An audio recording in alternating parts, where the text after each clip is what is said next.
दोस्तों, वसंत विहार में 3 माँ बेटियों के सुसाइड केस ने मेरे अपने मन को भी काफ़ी अंदर तक झकझोर दिया है। मुझे लगता है कि सिर्फ वो 3 माँ बेटी साइकोलॉजिकल परेशान नहीं थी, डिप्रेशन में नहीं थी। हमारी पूरी सोसाइटी, हमारा ये समाज ही डिप्रेशन में है, बीमार है। सब अपने तक सीमित है, अपनी खुशी खुशी, अपना गम गम। पड़ोस में क्या हो रहा है किसी को कोई मतलब नहीं। और इसी वजह से तमाम लोग इस तरह के रास्ते अपनाते हैं। कोविड काल में 5 लाख के करीब तो सरकारी आंकड़े हैं कि लोगों ने अपनी जिंदगी खोई। बहुत बड़ी संख्या में परिवार है जो डिप्रेशन के शिकार है। हम किसका पता लेते हैं, किससे बात करते हैं, किसकी परेशानी जानने की कोशिश करते हैं। ये फैमिली दोस्तों इस निर्णय पर एक दिन में नहीं पहुंची। महीनों से वो सुसाइड की तैयारी कर रहे थे। जी हाँ, ये दिल्ली पुलिस ने कन्फर्म किया। वो लगातार कई महीने से इस कांड को, इस आत्महत्या को अंजाम देने की तैयारी में लगे हुए थे। और इसीलिए इनके जो 2 फ्लैट थे उनमें से एक फ्लैट इन्होंने खाली करवाया था, क्योंकि अगर पड़ोस का दूसरे फ्लैट में अगर किराएदार रहता तो शायद इस हत्याकांड को अंजाम ना देते। ये लोग डिप्रेशन में थे अपने पिता उमेश श्रीवास्तव की मौत के बाद से ही। उनकी पत्नी मंजू देवी 55 साल की थी, लेकिन काफ़ी दिनों से बीमार थी, बिस्तर पर लेटी रहती थी।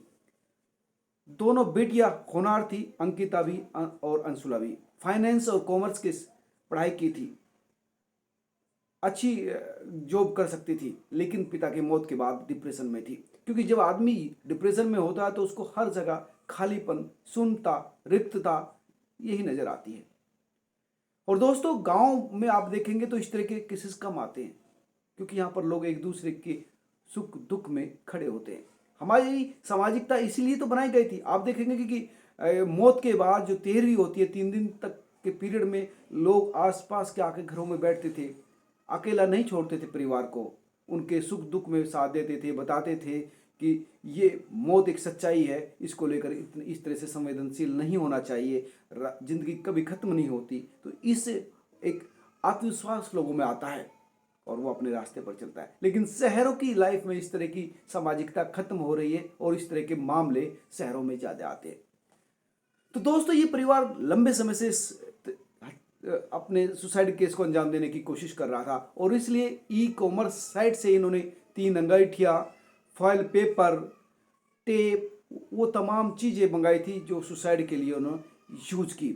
और इसके साथ साथ इन्होंने यूट्यूब से ही किस तरह से इस घर को गैस चैम्बर में तब्दील किए जा सकता है वो वीडियो देखे थे, तैयारी की थी। तीनों की कंसस थी। ये परिवार हंसता खेलता परिवार था, संवेदनशील था। छोटी बेटी अंशुला अक्सर बिल्ली और कुत्तों को खाना खिलाने के लिए घर से बाहर आती थी। हालांकि पिता के मौत के बाद घर से कम निकलते थे लोग, पड़ोसियों से कम मतलब रखते थे, लेकिन संवेदनशील थी। तभी तो उन्होंने सुसाइड नोट में ये लिखा कि जो भी इस घर में आए कृपया संभल कर आए, लाइटर, मोमबत्ती, माचिस ना जलाए, क्योंकि घर में कार्बन मोनोऑक्साइड गैस फैली हुई है जो हानिकारक है, ज्वलनशील है। इसलिए पर्दा हटाने में भी सावधानी रखें, खिड़कियां बाहर की तरफ से खोलें, सांस ना लें, जब बाहर अंदर अंदर साफ हवा आ जाए तब सांस लें। यानी खुद मर गई लेकिन दूसरों की जिंदगी की चिंता करती थी। संवेदनशील लोग थे, लेकिन डिप्रेशन ने इनको इस मुकाम तक पहुंचा दिया। और इसी वजह से तो संवेदनशीलता भी दोस्तों ज़्यादा अच्छी चीज़ नहीं होती, भावुक ज़्यादा नहीं होना चाहिए। अगर ये परिवार इतना भावुक ना होता तो शायद ये कदम ना उठाता, क्योंकि इन्होंने अपने सुसाइड नोट में लिखा है कि मरने के बाद हम फिर से एक होंगे, यानी पिता की याद में वो फिर से चले गए। साथ ही उन्होंने ये भी लिखा है सुसाइड नोट में कि हमारी इस मौत का जिम्मेदार कोई नहीं है।